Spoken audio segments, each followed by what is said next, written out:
आज का हमारा टॉपिक है solid in solid solution. Solid in solid solution का मतलब क्या है कि जो हमारे पास सॉल्यूट है, ठीक है, वो भी कैसा है सॉलिड का, और सॉल्वेंट है वो भी कैसा है सॉलिड का। तो एक ऐसा सॉल्यूशन जिसमें सॉल्यूट और सॉल्वेंट दोनों ही क्या होंगे आपके पास में सॉलिड के होंगे, उसको हम क्या कहेंगे सॉलिड इन सॉलिड सॉल्यूशन। तो a solution in which solute and solvent both are solid are called solid in solid solution. कि भाई एक ऐसा सॉल्यूशन जिसमें सॉल्यूट भी सॉलिड का है और सॉल्वेंट भी सॉलिड का है, उसको हम क्या कहेंगे सॉलिड इन सॉलिड सॉल्यूशन कहेंगे। सब्स्टिट्यूशन सॉलिड सॉल्यूशन, ठीक है। सब्स्टिट्यूशन सॉलिड सॉल्यूशन क्या होता है आपके पास में, a solid in which solid solution in which particle of one solid substitute the position of other solid in the crystal lattice are called the inter are called the substitutional sol, ठीक है, are called the substitutional solid solution. ठीक है, उसको हम क्या कहेंगे सब्स्टिट्यूशनल solid solution कहेंगे। कि इसमें क्या होता है आपके पास में कि एक सॉल्यूशन के अंदर आपके पास में एक सॉलिड दूसरे सॉलिड को क्या कर देता है रिप्लेस कर देता है, एक सॉलिड दूसरे सॉलिड को क्या कर देता है रिप्लेस कर देता है, कहाँ पर क्रिस्टलेटिस के अंदर। उसको हम क्या कहते हैं सब्स्टिट्यूशनल सॉलिड सॉल्यूशन। जैसे एग्जांपल हमारे क्या पास क्या है, अलॉयज है, ब्रास है, ब्रॉन्ज है, ठीक है। इसको मैं आपको डायग्राम से भी आपको दिखाऊंगा बेटा। दूसरा हमारे पास क्या है इंटरस्टिशियल सॉलिड सॉल्यूशन। तो a solid in solid solution in which the particle of one solid occupies the interstitial site of other solid called interstitial site solution। भाई एक ऐसा सॉलिड सॉल्यूशन जिसमें एक सॉलिड, ठीक है, ओकेपाइज कर लेता है किसको दूसरे सॉलिड की इंटरस्टिशियल साइट को। एक सॉलिड ओकेपाइज कर लेता है दूसरे सॉलिड की इंटरस्टिशियल साइट को, उसको हम क्या कहते हैं इंटरस्टिशियल साइड सॉल्यूशन। इसमें कंडीशन क्या होती है कि the size of particle of one solid must smaller with the interstitial site of other solid. जैसे एग्जांपल टंगस्टन क्लोराइड। इसमें क्या होता है कि पार्टिकल जो है, ठीक है, सॉलिड का जो पार्टिकल है, एक सॉलिड का पार्टिकल वह छोटा होगा, इतना छोटा होगा कि वह से कहाँ जाएगा दूसरे सॉलिड की इंटरस्टिशियल साइट में आ जाता है। कहाँ जाता है इंटरस्टिशियल साइट में आ जाता है। चलो इसको हम डायग्राम से देखते हैं।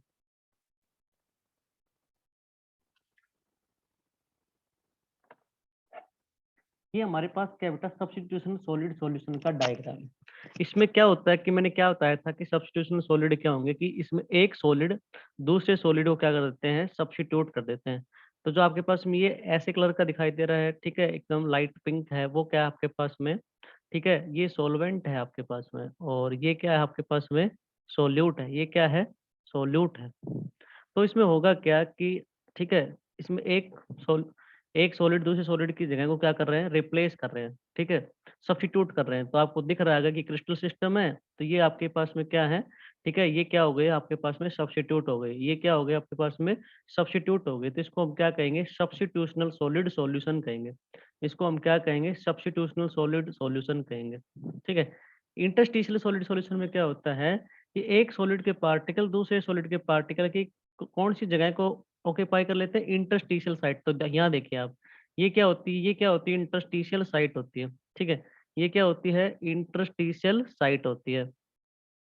तो जो पार्टिकल आ रहे हैं, जो एक सॉलिड का पार्टिकल दो सॉलिड में कहाँ सब्स्टिट्यूट हो रहा है इंटरस्टिशियल साइट के अंदर हो रहा है। कहाँ हो रहा है भाई इंटरस्टिशियल साइट के अंदर हो रहा है। तो उसी को हम क्या कहते हैं इंटरस्टिशियल सॉलिड सॉल्यूशन। उसी को हम क्या कहते हैं इंटरस्टिशियल सॉलिड सॉलिड सॉल्यूशन। जैसे कि हमारे पास common example brass is common example of substitutional solid solution, क्योंकि इसमें क्या होता है कॉपर और जिंक। तो ब्रॉन्ज मोनल भी है, and steel are other familiar example of this type of solid solution, ठीक है। अब इसमें हम पढ़ेंगे क्या क्या डिफरेंस क्या है दोनों के बीच में, सब्स्टिट्यूशनल सॉलिड और इंटरस्टिशियल सॉलिड सॉल्यूशन के बीच में difference. Substitutional solid solution. In such solution, particle of one solid substitute the position of the particle of other solid in crystal lattice। अभी हमने डायग्राम में क्या देखा बेटा कि, ठीक है, एक पार्टिकल सॉलिड का एक पार्टिकल दूसरे पार्टिकल की पोजीशन की जगह क्या हो रहा है सब्स्टिट्यूट हो रहा है। ठीक है, उसको हम क्या कहते हैं, सब्स्टिट्यूशनल सॉलिड सॉल्यूशन कहते हैं। इंटरस्टिशियल में क्या होता है, ऐसा सॉल्यूशन जिसके अंदर, ठीक है, particle of one solid occupies the interstitial site of other solid. एक पार्टिकल, ठीक है, कहाँ ऑक्यूपाई हो रहा है, जाकर दूसरे सॉलिड की इंटरस्टिशियल साइट में जाके क्या हो रहा है, ऑक्यूपाई हो रहा है। Number second point, the size of the constituent particle of solid must be comparable. इसमें जो कॉन्स्टिट्यूएंट पार्टिकल होंगे सॉलिड के, उनका जो साइज रहेगा वो क्या रहेगा, कंपेरेबल रहेगा, बराबर सा रहेगा, ठीक है, उनके बीच में डिफरेंस क्या रहेगा, कम रहेगा, ठीक है, साइज में। इसलिए तो एक पार्टिकल दूसरे पार्टिकल को क्या कर पाता है, सब्स्टिट्यूट कर पाता है। Interstitial solid solution second point क्या बेटा, the size of the constituent particle of two solid must differ largely. यहाँ पर जो पार्टिकल के बीच में जो साइज होता है वो बहुत ही ज्यादा होता है, ठीक है, एक पार्टिकल तो बहुत बड़ा होता है, दूसरा क्या होता है, छोटा होता है। तभी तो आपके पास में हमने क्या देखा था कि जो एक सॉलिड का पार्टिकल दूसरे सॉलिड के पार्टिकल में जाके क्या हो जाता है, उसकी कहाँ, किस कौन सी जगह को ऑक्यूपाई करता है, ठीक है, इंटरस्टिशियल साइट को क्या कर पाता है, ऑक्यूपाई कर पाता है। Number third, there is negligible change in the density in such solution. यहाँ डेंसिटी पे कोई फर्क पड़ेगा नहीं, क्योंकि जिस साइज का जो पार्टिकल था उसकी जगह सेम साइज का ही पार्टिकल क्या हो रहा है, लगभग बराबर साइज क्या हो रहा है, सब्स्टिट्यूट हो रहा है, तो डेंसिटी के ऊपर कोई फर्क नहीं पड़ेगा। लेकिन third point, density increase much as interstitial site और occupied.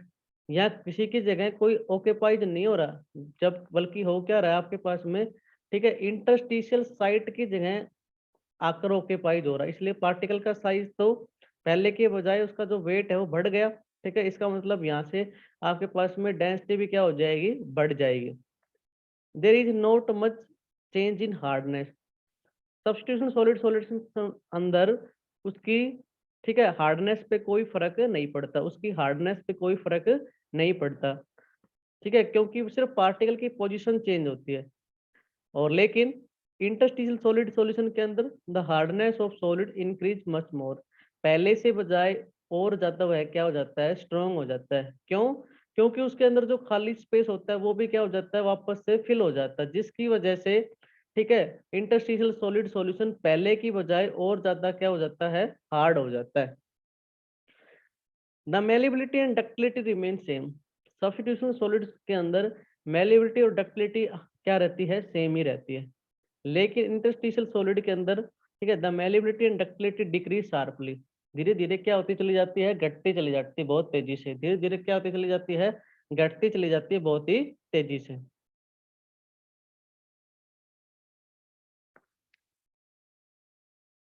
Solid in liquid solution. Solid liquid solution का मीनिंग क्या है कि अब की बार जो हमारे पास सॉलिड है वो क्या है, सोल्यूट, और लिक्विड क्या है, सॉल्वेंट। एक बात याद रखना कि जो सॉल्वेंट होता है, सॉल्यूशन उसी का बनता है। जैसे यहाँ लिक्विड है तो आपके पास में जो सॉल्यूशन तैयार होगा वो किसका होगा, लिक्विड का ही होगा। तो a solution in which solute is a solid solvent is liquid called solid in liquid solvent. ठीक है, मतलब जो सोल्यूट आपके पास में वो किसका है, सॉलिड का, और जो सॉल्वेंट है वो किसका है, लिक्विड का। तो आप उसको हम ऐसे सॉल्यूशन को हम क्या कहेंगे, solid in a liquid solution. इसको हम क्या कहेंगे, solid in a liquid solution. अब बात आती है सोल्यूबिलिटी की। ठीक है, सोल्यूबिलिटी क्या होती है, the maximum amount of solid in gram that can be dissolve in 100 gram of liquid to form a saturated solution at given temperature called it solubility. इसका मतलब क्या है कि भी मान लो आपके पास में एक 100 ग्राम लिक्विड है, ठीक है, एक बिकर आपके पास में, और इसमें क्या डाल रखा है आपने, 100 ग्राम लिक्विड डाल रखा है। क्या डाल रखा है, 100 ग्राम लिक्विड डाल रखा है। तो आप इसमें कितना सोल्यूट को ऐड करो, मैक्सिमम कितना सोल्यूट ऐड करो सॉलिड का, वो भी किसमें, ग्राम में, कि यह जो सॉल्यूशन बने, ठीक है, वो कैसा हो जाए, सैचुरेटेड हो जाए। ठीक है, तो मैक्सिमम अमाउंट ऑफ कितना सॉलिड को आप इसके अंदर ऐड करो कि ये सॉल्यूशन कैसा हो जाए। ठीक है, ये जो आप लिक्विड के अंदर डाल रहे हो, मतलब सॉल्वेंट के अंदर जो डाल रहे हो, ये कैसा सॉल्यूशन बने, सैचुरेटेड हो जाए एट कॉन्स्टेंट टेम्परेचर। भाई क्या कहलाएगा आपके पास में, सोल्यूबिलिटी कहलाएगी। तो सॉलिड इन लिक्विड सॉल्यूशन के केस में सोल्यूबिलिटी क्या है कि भाई आप कितनी मैक्सिमम अमाउंट के अंदर, 100 ग्राम ऑफ लिक्विड के अंदर कितने सोल्यूट को ऐड कर सकते हो कि वह ऐड करने के बाद वह सॉल्यूशन कैसा हो जाए, सैचुरेटेड हो जाए। ठीक है, उसी को हम क्या कहते हैं, सोल्यूबिलिटी कहते हैं। तो सोल्यूबिलिटी निकालने का फार्मूला क्या होगा बेटा आपके पास में, मास ऑफ सोल्यूट अपॉन में मास ऑफ सोलवेंट और इनटू में 100, इनटू में 100। तो सोल्यूबिलिटी निकालने का फार्मूला क्या है, मास ऑफ सोल्यूट अपॉन में मास ऑफ सोलवेंट इनटू में 100। अब बात आती है कि कौन कौन से फैक्टर इफेक्ट करते हैं, ठीक है, सोल्यूबिलिटी को। किसके केस में पढ़ रहे हैं हम, सॉलिड इन लिक्विड के केस में। तो number first, nature of liquid, ठीक है। कि सबसे पहले तुम ये पता होना चाहिए, सॉरी, नेचर ऑफ सॉलिड कि मतलब सॉलिड मतलब यहाँ क्या ले रहे हो आप, सोल्यूट है आपके पास में, सोल्यूट का नेचर कैसा होगा। तो आयनिक सॉलिड, ठीक है, यदि मान लो आपके पास में नंबर एक कैसा है, आयनिक सॉलिड। तो ionic solid are soluble in polar solvent like water. Ionic solid जो होते हैं वो सोल्यूबल होते हैं किसके अंदर, पोलर सॉल्वेंट के अंदर। जैसे पोलर सॉल्वेंट, जैसे कि आपके पास में वाटर क्या है, पोलर सॉल्वेंट है। तो जो आयनिक सॉलिड है वो डिपेंड करते हैं किसके ऊपर, this is due to ion dipole attraction, मतलब उनकी सॉल्युबिलिटी है वो डिपेंड करती है किसके ऊपर, ठीक है, आयन डाइपोल अट्रैक्शन के ऊपर। तो further the solubility of ionic compound is polar solvent, ठीक है, वो डिपेंड करेगी किसके ऊपर, लैटिस एंथैल्पी, जिसको हम शॉर्ट नोटेशन किससे लिखेंगे, एल डॉट ई। एल का मतलब लैटिस, ई का मतलब enthalpy, and hydration enthalpy, hydration enthalpy H dot E, H का मतलब हाइड्रेशन, ई का मतलब एंथैल्पी, ठीक है। हम solubility of ionic compound, ionic compound के अंदर सोल्युबिलिटी है वो किसके अंदर सोल्यूबल है, पोलर सॉल्वेंट के अंदर, और वह डिपेंड करेगी आपके पास में किसके ऊपर, लैटिस एंथैल्पी और हाइड्रेशन एंथैल्पी के ऊपर, डिपेंड करेगी किसके ऊपर, लैटिस एंथैल्पी और हाइड्रेशन एंथैल्पी के ऊपर। तो केस नंबर फर्स्ट हमारे पास, केस नंबर फर्स्ट, यदि मान लो कि यदि आपके पास में लैटिस एंथैल्पी ज्यादा है किससे, हाइड्रेशन एंथैल्पी से, लैटिस एंथैल्पी ज्यादा है किससे, हाइड्रेशन एंथैल्पी से, तो क्या होगा आपके पास में, such solid is insoluble in polar solvent, ठीक है, such solid is insoluble in polar solvent, तो वह सोल्यूबल नहीं होगा किसके अंदर, पोलर सॉल्वेंट के अंदर। Case number second, let hydration enthalpy ज्यादा है किससे, लैटिस एंथैल्पी से, तो इस बार क्या होगा कि जो सॉलिड है वो सोल्यूबल होगा किसके अंदर, पोलर सॉल्वेंट के अंदर। इस बार जो हमारा सॉलिड है वो सोल्यूबल होगा किसके अंदर, पोलर सॉल्वेंट के अंदर। More is the hydration enthalpy than किससे, लैटिस एंथैल्पी से, ठीक है। जितनी ज्यादा हाइड्रेशन एंथैल्पी की वैल्यू ज्यादा होगी किससे, लैटिस एंथैल्पी से, more will be the solubility, उतनी ज्यादा क्या होगी आपके पास में, सोल्युबिलिटी होगी of ionic solid in polar solvent. Polar solvent के अंदर आयनिक सॉलिड क्या होगा, ज्यादा सोल्यूबल होगा, कब, जितनी ज्यादा हाइड्रेशन एंथैल्पी होगी किससे, लैटिस एंथैल्पी से, वो उतना ही ज्यादा क्या होगा, सोल्यूबल होगा, वो उतना ही ज्यादा क्या होगा, सोल्यूबल होगा। मान लो ऐसा हो कि दोनों बराबर ही हो, लैटिस एंथैल्पी इक्वल टू किसके बराबर हो, हाइड्रेशन एंथैल्पी के, तब क्या होगा, तो such solid is partially soluble in polar solvent, तो हमारे जो सॉलिड होंगे वो कैसे होंगे, पार्शली सोल्यूबल होंगे किसके अंदर, पोलर सॉल्वेंट के अंदर, ठीक है। पार्शली का मतलब क्या है, कंप्लीटली सोल्यूबल नहीं होंगे, आधे सोल्यूबल होंगे आधे नहीं होंगे, तो कैसे होंगे, पार्शली सोल्यूबल होंगे। नेक्स्ट, कोवलेंट सॉलिड, ठीक है।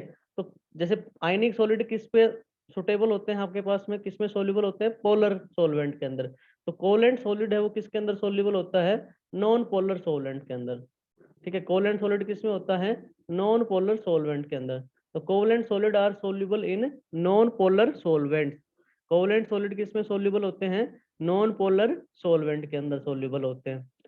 तो solubility of covalent solid in non-polar solvents depend upon solute solvent attraction।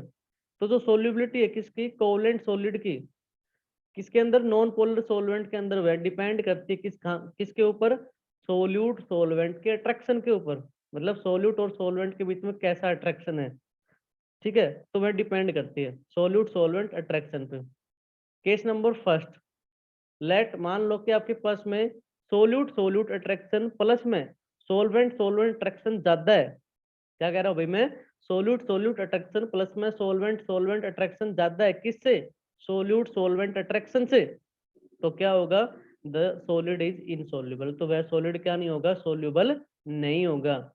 अगर मान लो ऐसा हो, case number second, let solute solvent attraction ज्यादा है, सोल्यूट सोलवेंट अट्रैक्शन ज्यादा है किससे, सोल्यूट सोल्यूट अट्रैक्शन प्लस में सोलवेंट सोलवेंट अट्रैक्शन से, तो ऐसा केस हुआ तो आपके पास में क्या होगा कि वह सॉलिड क्या होगा, सोल्यूबल होगा, द सॉलिड इज सोल्यूबल, तो वह क्या होगा, A solid is soluble. Case number third. Let solute attraction plus में solvent attraction बराबर हुआ is equal to solvent attraction के। अब की बार क्या हो गए, दोनों क्या हो गए आपके पास में इक्वल हो गए। solute attraction प्लस में solvent attraction is equal to किसके, solute attraction के। तो क्या होगा, the solid is partially soluble। तो solid कैसा होगा आपके पास में, पार्शली soluble होगा। ठीक है, नंबर सेकंड पॉइंट की बात करते हैं। अगर नेचर ऑफ सॉल्वेंट, अब किसकी बात करेंगे, सॉल्वेंट के नेचर की। अभी हमने किसकी बात करी थी, सोल्यूट के नेचर की। तो पोलर सॉल्वेंट, ठीक है, तो उसका नेचर कैसा होगा, polar solvent are suitable for ionic solid. अभी हमने पढ़ा है कि भाई पोलर सॉल्वेंट किसके लिए सुटेबल होते हैं, आयनिक सॉलिड के लिए, जैसे कि HCl है, H2O है। ठीक है, नॉन पोलर सॉल्वेंट किसके लिए सुटेबल होते हैं, कोवलेंट सॉलिड के लिए। तो non polar solvent are suitable for covalent solid. Non polar solvent किसके लिए सुटेबल होते हैं, कोवलेंट सॉलिड के लिए। Water also called as universal solvent. Water को हम किस नाम से जानते हैं, यूनिवर्सल सॉल्वेंट के नाम से जानते हैं। विच इज पोलर, जो कि इसका नेचर कैसा होता है, polar. But can dissolve large number of covalent solid due to hydrogen bonding. लेकिन वाटर फिर भी अपने अंदर बहुत सारे कोवलेंट सॉलिड को क्या कर सकता है, डिजोल्व कर सकता है। अपने अंदर बहुत सारे कोवलेंट सॉलिड को क्या कर सकता है, डिजोल्व कर सकता है। किसके कारण से, ड्यू टू हाइड्रोजन बॉन्डिंग के कारण से। किसके कारण से, हाइड्रोजन बॉन्डिंग के कारण से। नेक्स्ट फैक्टर है बेटा हमारे पास टेम्परेचर। टेम्परेचर पे क्या फर्क पड़ता है, तो the effect of temperature on the solubility of A solid in a liquid is given by. ठीक है, तो टेम्परेचर ऑफ सॉलिड डिपेंड करती है, सॉलिड एंड लिक्विड के केस में किस पे डिपेंड करती है, सोल्युबिलिटी इक्वेशन के ऊपर। किस पे डिपेंड करती है, सोल्युबिलिटी इक्वेशन पे डिपेंड करती है। ये हमारे पास क्या है, सोल्युबिलिटी इक्वेशन है। ठीक है, ये हमारे पास क्या है, सोल्युबिलिटी इक्वेशन। क्या है सोल्युबिलिटी इक्वेशन, क्या होती है, log H2 अपॉन में S1 is equal to delta solution H upon में 2.303 R। ठीक है, bracket through 1/T1 minus 1/T2। Bracket के अंदर क्या बेटा, टेम्परेचर है आपके पास में। तो H2 क्या है, solubility at temperature T2। S1 क्या है, सोल्युबिलिटी एट टेम्परेचर T1। और डेल्टा सॉल्यूशन क्या है, एंथैल्पी ऑफ सॉल्यूशन। आर क्या है, यूनिवर्सल गैस कांस्टेंट। कंडीशन क्या है कि T2 की वैल्यू हमेशा ज्यादा होती है किससे, T1 से। T2 की वैल्यू ज्यादा होती है किससे, T1 से। तो हमने अभी क्या देखा है, एक सोल्युबिलिटी इक्वेशन है जो कि टेम्परेचर डिपेंड करता है उसके ऊपर। तो ये सारे टर्म हमने देखे। अच्छा, इसमें होता क्या है कि यदि मान लो कि केस नंबर फर्स्ट क्या है कि लेट डेल्टा सॉल्यूशन जो है आपके पास में, उसकी वैल्यू कैसी है, पॉजिटिव है। डेल्टा सॉल्यूशन H कैसा आपके पास में, पॉजिटिव। इसका मतलब क्या है कि log H2 अपॉन में S1 इज इक्वल टू कैसा होगा, पॉजिटिव। उसकी वैल्यू भी कैसी होगी, पॉजिटिव। जब डेल्टा सॉल्यूशन H की वैल्यू पॉजिटिव, मतलब ये वाली वैल्यू कैसी है आपके पास में, पॉजिटिव है सारी। तो ये log H2 अपॉन S1 भी कैसा आएगा आपके पास में, पॉजिटिव ही आएगा। ठीक है, log H2 अपॉन में S1 भी कैसा आएगा, पॉजिटिव। लोग हटाएंगे तो क्या लेंगे, एंटी लॉग। एंटी लॉग की वैल्यू भी कैसी आएगी, पॉजिटिव। इसका मतलब क्या हुआ कि जो H2 upon S1 is greater than equal किससे, 1 से, पॉजिटिव है। तो इसका मतलब क्या है, H2 की वैल्यू ज्यादा होगी किससे, S1 से। The solubility of solid having endothermic dissolution increase with rising temperature. इस ऐसे केस में क्या होता है कि सॉलिड जो है अपने पास कैसा प्रोसेस रखता है, एंडोथर्मिक डिसोल्यूशन। डिसोल्यूशन का मीनिंग क्या होता है कि भाई जब आप किसी सोल्यूट पार्टिकल को किसी लिक्विड पार्टिकल में डाल रहे हो और कंटिन्यूसली क्या हो रहा हो, वो डिजोल्व हो रहा हो, कंटिन्यूसली क्या हो रहा हो, डिजोल्व हो रहा है, उस टर्म को हम कहते हैं डिसोल्यूशन। ठीक है, तो एंडोथर्मिक में क्या होता है कि आपके पास में एनर्जी क्या होती है, एब्जॉर्ब होती है। एनर्जी क्या होती है, एब्जॉर्ब होती है। जब हम, ठीक है, जैसे जैसे टेम्परेचर को बढ़ाएंगे तो वहां से आपके पास में सोल्युबिलिटी भी क्या होती चली जाएगी, बढ़ती चली जाएगी। जैसे इस कर्व के माध्यम से को देखते हैं, सोल्युबिलिटी कर्व। तो एक graph between solubility of solid versus temperature called solubility curve. ठीक है, तो ये सोल्युबिलिटी इधर क्या है, टेम्परेचर है। जैसे जैसे आप टेम्परेचर को बढ़ाओगे सोल्युबिलिटी क्या होती चली जाएगी, बढ़ती चली जाएगी। सोल्युबिलिटी क्या होती चली जाएगी, बढ़ती चली जाएगी। जैसे इसको एग्जाम्पल से बताता हूँ बेटा। ठीक है, जैसे एक बिकर आपके पास में, बिकर के अंदर क्या है, वाटर भर रखा है, और आप इसमें क्या डाल रहे हो, शुगर डालोगे। ठीक है, तो शुगर डिजोल्व करना चाहते हो, यदि आपने वाटर को थोड़ा भी हीट कर दिया तो शुगर क्या हो जाएगी, बहुत जल्दी डिजोल्व हो जाएगी। तो इसका मतलब क्या हुआ, आपने टेम्परेचर को बढ़ाया तो शुगर क्या हो गई, इजिली डिजोल्व हो गई। इसका मतलब क्या है, जैसे जैसे आप टेम्परेचर को बढ़ाओगे, ठीक है, सोल्युबिलिटी क्या हो जाएगी, बढ़ जाएगी। जैसे जैसे आप टेम्परेचर को बढ़ाओगे सोल्युबिलिटी क्या हो जाएगी, बढ़ जाएगी। केस नंबर सेकंड, ठीक है, केस नंबर सेकंड देखिए बेटा,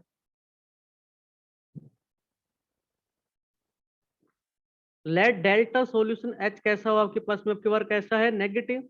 तो it means log H2 upon H1 की वैल्यू कैसी आ जाएगी, negative.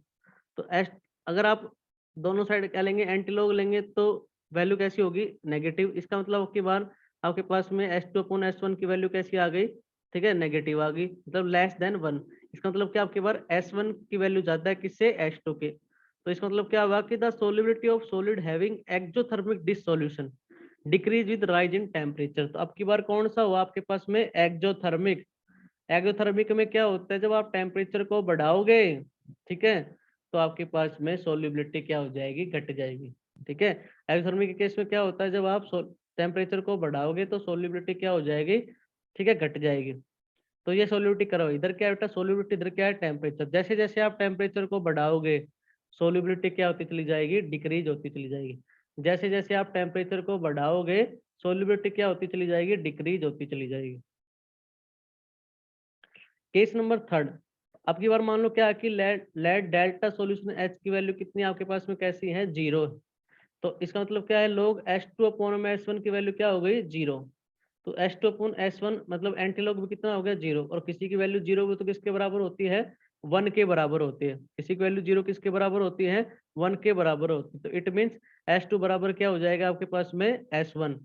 The solubility of solid having delta solution H बराबर क्या हो गया, 0। Does not depend upon temperature. जब आपके पास में वैल्यू क्या आ गई, 0 आ गई, तो दोनों टर्म कैसी होगी, बराबर होगी। तो वह टेम्परेचर पे डिपेंड ही नहीं करेगी। तो सोलिबिलिटी और टेम्परेचर के बीच में कैसा ग्राफ आ जाएगा, कांस्टेंट ग्राफ आ जाएगा। कैसा ग्राफ आ जाएगा, कांस्टेंट, क्योंकि वह तो डिपेंड ही नहीं करेगी। तो डिपेंड नहीं करेगी तो ग्राफ कैसा आएगा आपके पास में, कांस्टेंट ग्राफ आ जाएगा। Let delta solution H variable, कुछ सॉलिड ऐसे भी होते हैं जो कि, ठीक है, वेरिएबल शो करते हैं आपके पास में। तो some solid undergoes allotropic transition upon heating and these allotropic में have different delta solution H. इसका मतलब क्या है कि कुछ से सॉलिड ऐसे होते हैं कि जो कि वेरिएबल आपके पास में डेल्टा सॉल्यूशन एच की वैल्यू को शो करते हैं। ऐसे कौन से करते हैं, जो जिनके पास में क्या होते हैं, वाटर के क्रिस्टलाइजेशन प्रेजेंट होते हैं। जैसे एग्जांपल ग्रीन विट्रोइल है, ठीक है, ब्लू विट्रोइल है। तो ये इसमें क्या होता है आपके पास में, जैसे मान लो ये आपके पास में कॉपर सल्फेट डॉट 5H2। तो सबसे पहले क्या होता है, जब इसको हीट करते हैं तो सबसे पहले कौन लॉस होता है, वाटर के मॉलिक्यूल लॉस होते हैं। तो तब तो क्या होती है हमारे पास, कौन सा प्रोसेस होता है, एंडोथर्मिक होता है। कौन सा होता है, एंडोथर्मिक। लेकिन जैसे ये लॉस होने के बाद जब कॉपर सल्फेट का करते हैं तो अब कौन सा होता है, एक्सोथर्मिक। ठीक है, तो होगा क्या कि शुरुआत में तो हम जब इसको हीट करेंगे तो एक बार तो क्या होगा, सोलिबिलिटी बढ़ेगी और फिर क्या हो जाएगी, घटेगी। तो जैसे एग्जांपल मैंने ले रखा है यहाँ पर, जैसे कि Na2SO4.10H2। जब इसको हमने हीट किया कितने के ऊपर, 32.4 डिग्री सेल्सियस के ऊपर, तो किसमें कन्वर्ट हो गया, Na2SO4 में। मतलब क्या हुआ, इसने अपने मोलिक्यूल क्या कर दिए, लॉस कर दिए। क्या कर दिए, वही मोलिक्यूल लॉस कर दिए। तो इसका मतलब क्या है कि जब शुरुआत में इतना था Na2SO4.10H2, तब तो इसका ये डेल्टा सॉल्यूशन के H की वैल्यू यहाँ कैसी थी, पॉजिटिव। मतलब प्रोसेस कैसा था आपके पास में, एंडोथर्मिक प्रोसेस था। प्रोसेस कैसा था, एंडोथर्मिक। तो क्या हो रहा था आपके पास में, जब आप टेम्परेचर को बढ़ा रहे थे तो सोल्युबिलिटी क्या हो रही थी, बढ़ रही थी। लेकिन जैसे ही 32.4 डिग्री सेल्सियस के बाद इसको और हीट किया तो क्या हुआ कि डेल्टा सॉल्यूशन एच की वैल्यू कैसी है, नेगेटिव हो गई। मतलब प्रोसेस कैसा हो गया अब आपके पास में, एक्सोथर्मिक। जैसे जैसे आप टेम्परेचर को बढ़ा रहे हो तो सोल्युबिलिटी क्या होती चली आ रही है, डिक्रीज होती चली आ रही है। कैसी होती चली जा रही है, डिक्रीज होती चली जा रही है। जैसे इसको कर्व से देखते हैं, द सोल्युबिलिटी टेम्परेचर है। तो शुरुआत में तो क्या होगी, जब तक आपके पास में वाटर मॉलिक्यूल लॉस होंगे तब तक तो प्रोसेस कैसा रहेगा, एंडोथर्मिक रहेगा। तब तो क्या होगी आपके पास में, इंक्रीज होती रहेगी। लेकिन ठीक है, 32.4 डिग्री सेल्सियस के ऊपर सारे मॉलिक्यूल क्या हो जाएंगे, ठीक है, लॉस हो जाएंगे। उसके बाद में क्या होगा आपके पास में, डिक्रीज होनी स्टार्ट हो जाएगी। उसके बाद में क्या होगा, डिक्रीज होनी स्टार्ट हो जाएगी। क्यों, क्योंकि इसके बाद प्रोसेस कैसा हो जाएगा आपके पास में, एक्सोथर्मिक। इसके बाद में प्रोसेस कैसा हो जाएगा, एक्सोथर्मिक हो जाएगा। तो पहले वेरिएबल वाले केस में क्या होगा, पहले तो ठीक है टेम्परेचर के साथ में सोल्युबिलिटी बढ़ेगी, और फिर बाद में क्या हो जाएगी, टेम्परेचर के साथ में सोल्युबिलिटी क्या हो जाएगी, डिक्रीज हो जाएगी। लास्ट पॉइंट क्या है, प्रेशर। ठीक है, pressure has negligible effect on solubility of solid in liquid, क्योंकि as solid are incompressible. Pressure का कोई इफेक्ट नहीं होता, ठीक है, सोल्युबिलिटी के ऊपर सॉलिड लिक्विड के केस में, क्योंकि जो सॉलिड होते हैं वो कैसे होते हैं, इनकम्प्रेसिबल। सॉलिड को तो हम क्या नहीं कर सकते, कंप्रेस नहीं कर सकते, इसलिए सॉलिड का कोई इफेक्ट नहीं पड़ता, ठीक है, सॉलिड इन लिक्विड के केस में। मतलब प्रेशर का कोई इफेक्ट नहीं होता, pressure has negligible effect on solubility of solid in liquid, तो सॉलिड आर इनकम्प्रेसिबल, क्योंकि सॉलिड कैसे होते हैं, इनकम्प्रेसिबल, तो प्रेशर का कोई इफेक्ट नहीं होता यहाँ पे।